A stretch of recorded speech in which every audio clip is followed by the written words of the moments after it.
University student delegates refute claims of protest. More delegates graduate with honors from Malaysian University. Plus, tidbits, fact file, and more. Hello and welcome to another episode of Reintegration 30,000.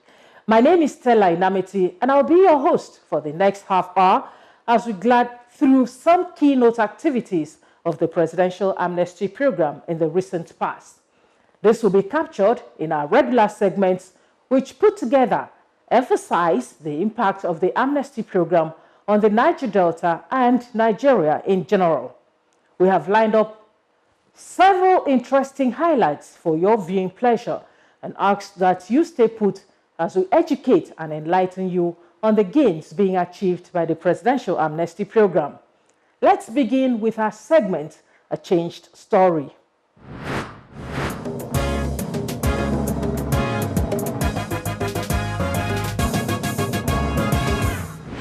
Our changed story for this week is a female delegate drawn from a violence-impacted community.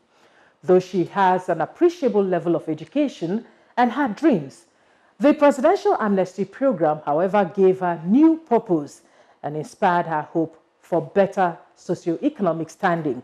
Let's bring you her story.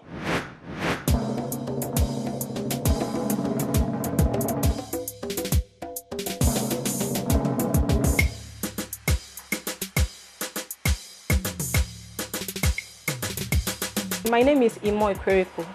I'm from Akwa Ibom State, 18 local government. I was selected from the violence-impacted area and I became a delegate of the Presidential Amnesty Program.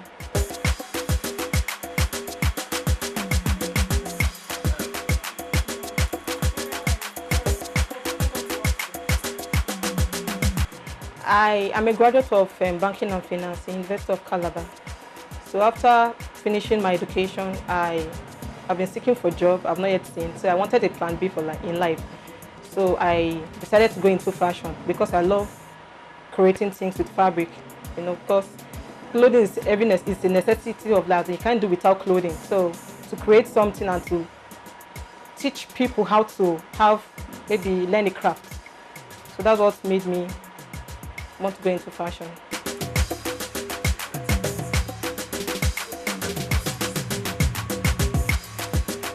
That was during my secondary school. I knew I could combine well, could see colors and combine my outfits. And I would always tell my friend, this will go for this will go with this. I could blend colors in anybody's outfit. So I knew that I have a love, as I have a passion for this. Anything about creativity and fashion, bringing two things together to make it come out well. So it was during my secondary school days.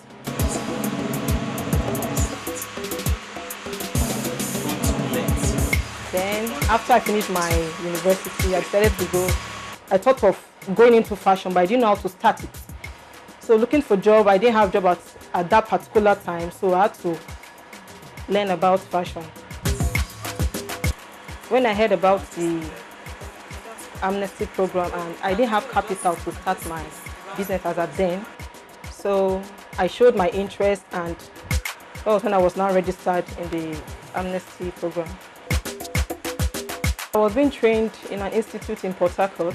So during our course of training, we were being taught about different kinds of fabric, then the basics, how to use the hand needle to do a running stitch, fine hemming. Then we were being taught how to cut, how to measure, how to cut and fitting.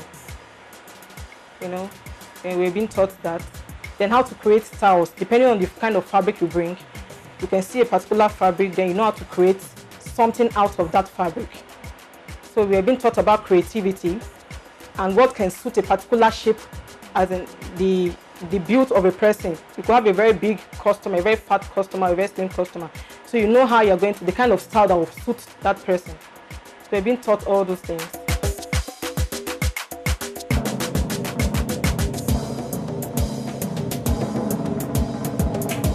I always wish, and I know it's going to come to pass, to have my own fashion house, to train people that want to go into fashion. Then do a fashion show, models putting on my clothes to walk on the runway and just make it go global. I want to really go into African fabrics, you know, making not just the Ankara wear, but making it in a kind of being like a smart casual. You could wear it like, you could wear like a jacket, but with an African fabric. You know, just that, to help people that want to come up, to develop this skill, help them, have my own clothing line and a fashion house.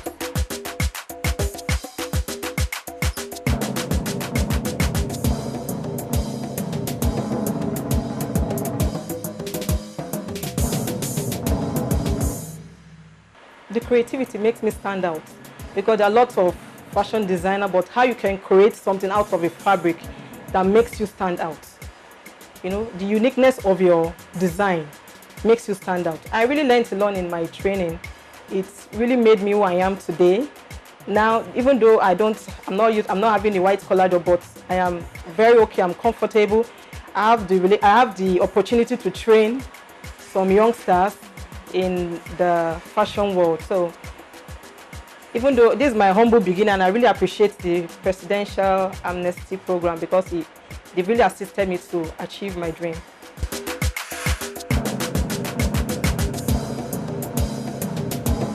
And what I would like to do is to, when I've gotten to the peak of, not even getting to the peak, at a particular time I want to enable the orphans, the less privileged, maybe from age 12 to 15, to have a free training in my fashion home, just to know about the skill in case they may want to make use of it.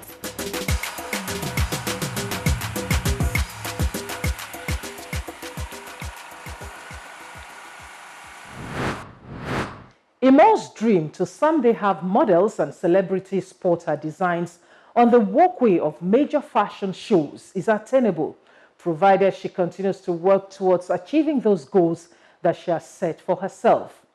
Fortunately, the Niger Delta is capable of having thousands of entrepreneurs like Imon who could become top-notch fashion designers if they truly put their minds to it.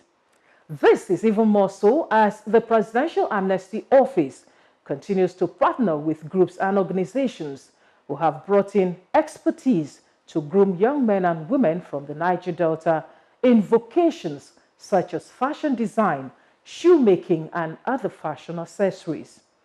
This week on Insight, we will appraise the operations of one of such technical partners and gauge how these trainings impact on the delegates.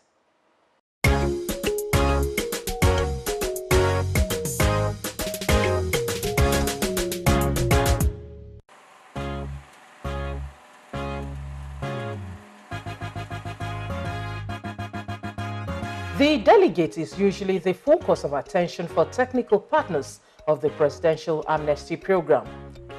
The core objective of these partnerships, as indeed any vocational training, is to ensure that delegates get the best quality mentorship and exposure to advanced methodology in skills application.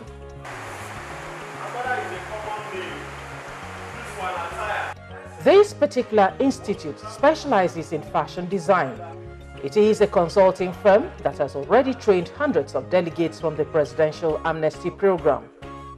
Each set of delegates is essentially exposed to the same curriculum, which covers both basic and advanced tailoring. First and foremost, we start by doing our normal introduction to fashion, because fashion itself has different aspects. So after that, we take them into our normal curriculum that deals with introductions to fashion, then other sewing, cutting and sewing. First of all, we start with pattern drafting. We have the aspect of pattern drafting, cloth construction, and then we have the sewing aspect part of it. In the course of 9 months of training, progress is often gradual and enthusiasm builds as these delegates individually and collectively embrace the training. As they cut, stitch, and engage the press of foot of sewing machines, each delegate becomes increasingly aware of what it takes to become a fashion entrepreneur. One of the key elements of the training is confidence building, where delegates are encouraged not to fret, but instead develop creative means to open new markets to ply their trade. Fashion itself is so wide, despite the fact that it looks as if the market is congested. It's wide because every human being must wear clothes, and clothes are perishable items. Over time, they will get to perish, they will get to fed up, so we will definitely need new ones. And we also have people giving birth. So the more the population increases, the more the demands for clothes. So the market is so wide, it's a continual market that keeps growing on a daily basis because of the trend of the fashion that comes in on daily basis. People want to look good. People want to wear different things at different time. So you could have so many designers who are creative, who wants to meet people's needs out there. Indeed, opportunities are limitless, but success requires strong will, dedication, and unquenchable thirst to be at the top. I actually use myself as an example. Somebody who was born in the village, brought up in the village, today here I am. You know, there are ways that you speak to the Niger Deltans that they would believe that yes, they have hope tomorrow. You know, and this is not just about, oh, I'm an ex-militant. When you get to this center, you have to remove that tag from you. We have to face reality. And I'm normally, as a mother, I see them as my own biological children. And what they will become, here we call as CEOs. And everybody here put on that garment upon themselves that I'm owner of a company. Tomorrow when I leave here, I'm going to own a company. So, I mean, when you look at the t-shirt, the back of the t-shirt, you can see we are the CEOs. So from the beginning, I mean, I have to put that in their mind that when you live here, you have to empower other people. Not just, oh, I'm going there because of 90,000 naira. I mean, none of them here have that belief that, oh, I'm here because of 90,000 naira. No. Everybody, 99% can cut the pattern, they can make their clothes. What I'm wearing right now is made by a student in this place. The delegates do also have an opportunity to explore other craft-making areas as their chosen vocation. That's why I added, you know, shoemaking, bag making, craft work. We do entrepreneurship too, bookkeeping, accounting, and so on and so forth. The essence of this is to help delegates diversify and possess requisite knowledge on several areas of fashion. Facilitators of the training believe it will improve the delegates' chances at succeeding in their businesses. When I leave here, I will take everything. When they empower me, I will use my things to open store. Then I can start my business, supply people, Lagos, Abuja, anywhere I can supply. Even you and they, if you want, I can supply you. Mama want, I can supply anywhere, both Gabon, anywhere. I want it in a greater way. I want to sew for models, stars, everybody. I want to make it in a great way.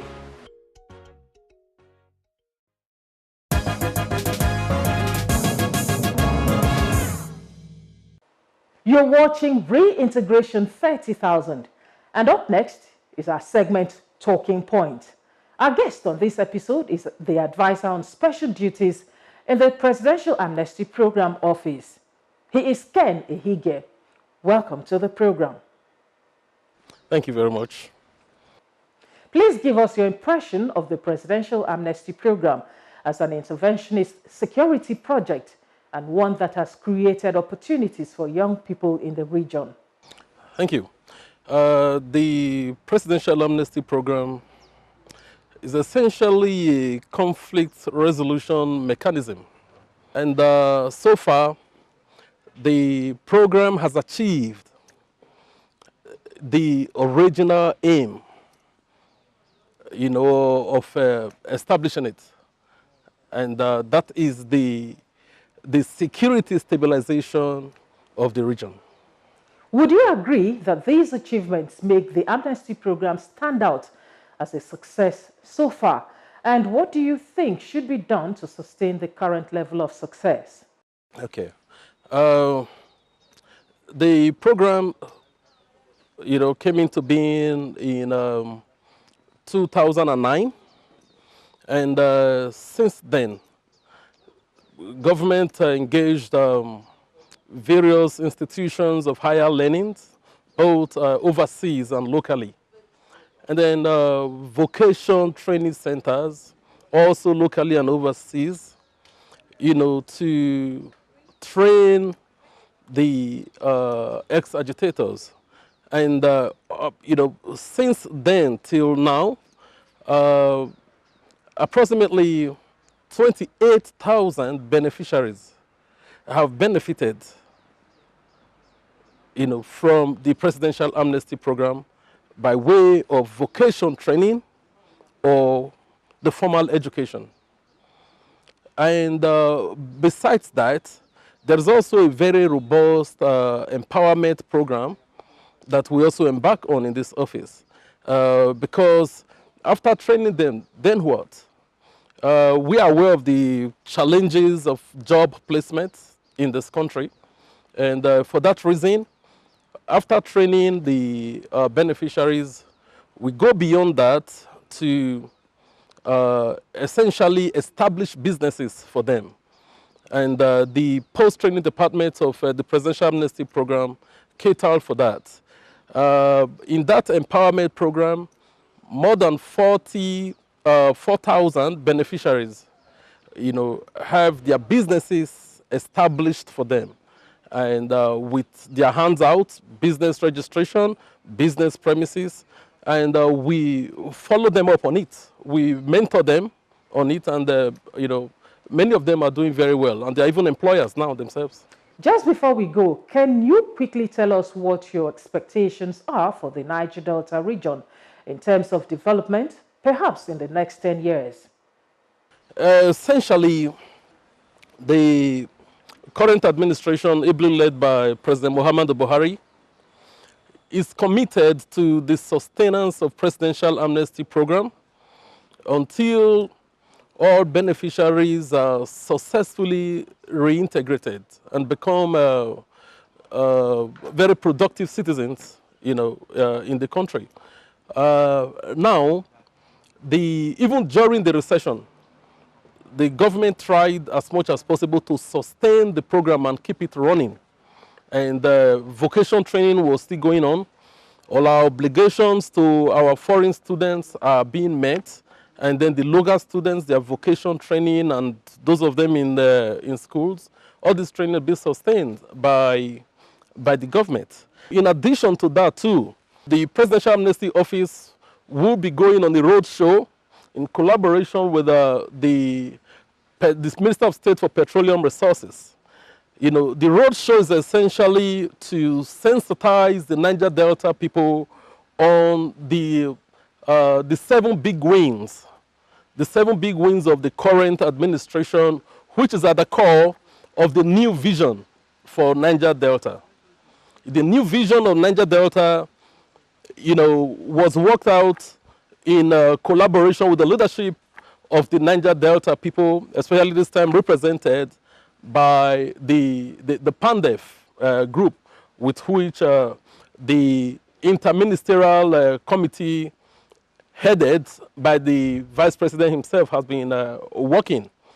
It's essentially built on human capacity development and increased participation of Niger Delta people in the oil and gas sector, and then, of course, infrastructural development. It has been a pleasure speaking with you on matters of importance to the Niger Delta. We hope we can bring you back to the program in the near future. Thank you so much for joining us. And thank you very much, Stella.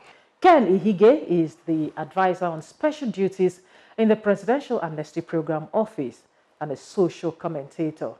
It is now time for a segment, PAP in Recap.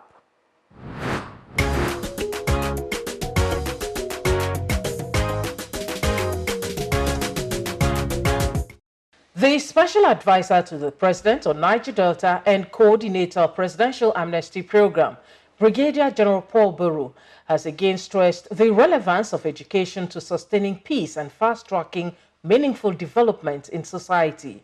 He made the statement at the 13th convocation of Linton University College, Malaysia, where 4 graduating students on scholarship under the Amnesty Program bagged first-class honors in civil engineering and computer science.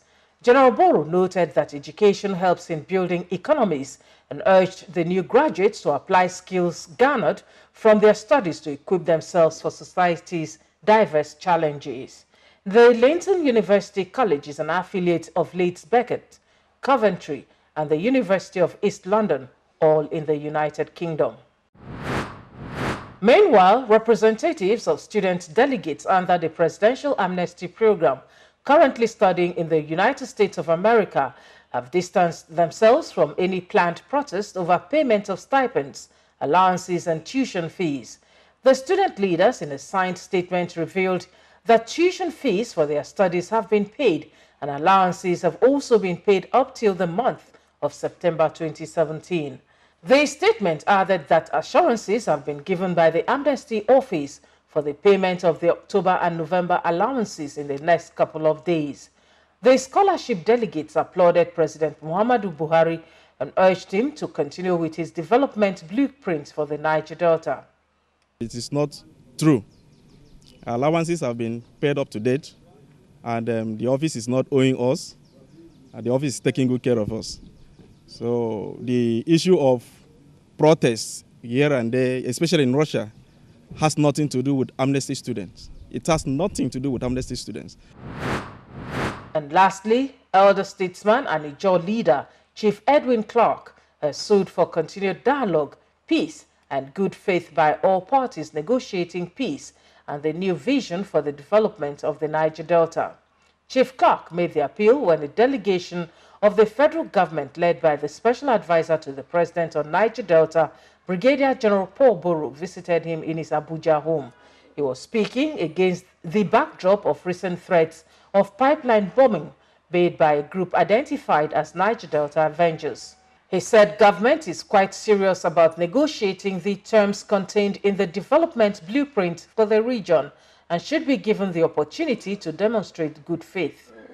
We've agreed that this is not the time to resume hostilities.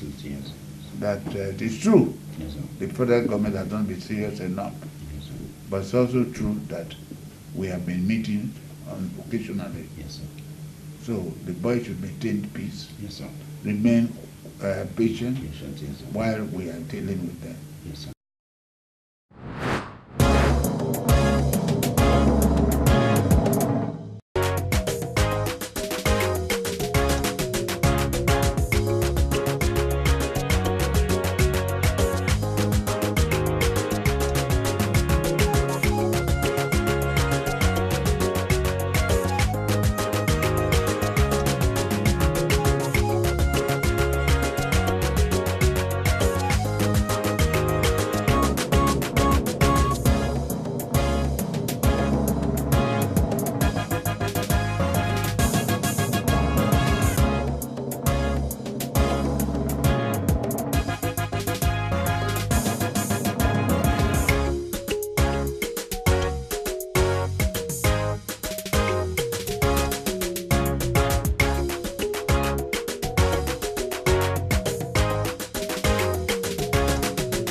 We have come to the end of this episode of the program. I hope you had a wonderful time with us. And if you just joined and you missed out either completely or somewhat, then next week is another opportunity. Do join us same time, same station, as we bring you more on the activities of the Presidential Amnesty Program. Also remember to leave your comments and contributions on our various social media platforms, as we appreciate all that you have to say. My name is Stella Inamiti, And oh yes, amnesty works. See you next week.